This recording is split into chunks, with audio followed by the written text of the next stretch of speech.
Principle of movement को define करने से पहले आपको बता दूं कि हमने इससे पहले टॉर्क के बारे में पढ़ा था कि जब किसी भी बॉडी के ऊपर फोर्स लगाई जाए और वो बॉडी अपने एक्सिस के अबाउट मूव करना स्टार्ट कर दे, तब हम कहते हैं कि वो जो टर्निंग इफेक्ट प्रोड्यूस हुआ है बॉडी के अंदर, उसे टॉर्क कहते हैं। लेकिन प्रिंसिपल ऑफ मूवमेंट्स में हम ये देखेंगे कि जब टॉर्क अप्लाई होता है किसी भी बॉडी के ऊपर, तो बॉडी क्या क्लॉकवाइज मूव करती है या एंटी क्लॉकवाइज मूव करती है। तो ये क्लॉकवाइज मूवमेंट होती क्या है, पहले इसे देखते हैं। आप किसी भी बॉडी के ऊपर टॉर्क अप्लाई करें और वो राइट साइड की तरफ बॉडी मूव करना स्टार्ट कर दे, मीन के क्लॉकवाइज मूव करना स्टार्ट कर दे, तब हम कहते हैं कि बॉडी के अंदर जो मूवमेंट प्रोड्यूस हुआ है वो क्लॉकवाइज मूवमेंट है।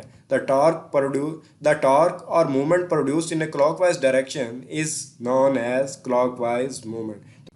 जब किसी भी बॉडी के ऊपर फोर्स अप्लाई की जाए और बॉडी के अंदर टॉर्क प्रोड्यूस हो, तो वो राइट साइड की तरफ अगर मूव करना स्टार्ट कर दे, तब हम उसे कहते हैं कि एंटी क्लॉकवाइज मूवमेंट प्रोड्यूस हो गया।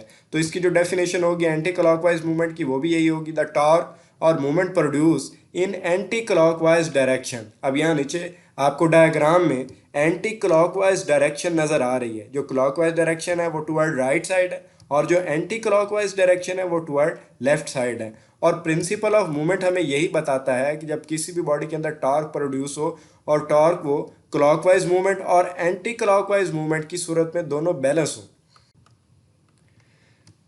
प्रिंसिपल ऑफ मूवमेंट्स हमें यह बताता है कि जब किसी भी बॉडी के अंदर क्लॉकवाइज मूवमेंट और एंटी क्लॉकवाइज मूवमेंट वो सेम प्रोड्यूस हो रहा हो, मींस के इक्वल प्रोड्यूस हो रहा हो, तो बॉडी बैलेंस होगी। तो प्रिंसिपल ऑफ मूवमेंट्स को अगर डिफाइन किया जाए तो उसकी स्टेटमेंट भी यही है, a body is balance if sum of clockwise movement acting on the body is equal to the sum of anti-clockwise movement acting on it। जैसे यहाँ डायग्राम में नज़र आ रहा है, जितनी फोर्स, जितना टर्न राइट साइड की तरफ हो रहा है, उतना ही टर्न लेफ्ट साइड पर अगर हो, तो तब हमारे पास प्रिंसिपल ऑफ मूवमेंट्स बनता है और बॉडी बैलेंस होगी। अगर इसे एक और एग्जांपल में देखा जाए, यहाँ सीसा की एक एग्जांपल है जिसमें टू बॉडीज़ हैं, एक बॉडी ए है, एक बॉडी बी है, दोनों का साइज सेम है, लेकिन एक के ऊपर फोर्स अपवर्ड लग रही है और एक के ऊपर डाउनवर्ड लग रही है।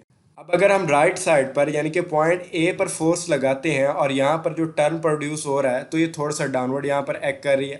इसके अपवर्ड और डाउनवर्ड मूवमेंट की वजह से जो क्लॉकवाइज मूवमेंट है और एंटी क्लॉकवाइज जो मूवमेंट है वो सेम होगा, जिसकी वजह से ये बॉडी बैलेंस होगी। तभी बैलेंस हो सकती है जब क्लॉकवाइज मूवमेंट और एंटी क्लॉकवाइज मूवमेंट बॉडी के ऊपर सेम अप्लाई हो रहा हो, तभी बॉडी बैलेंस होगी।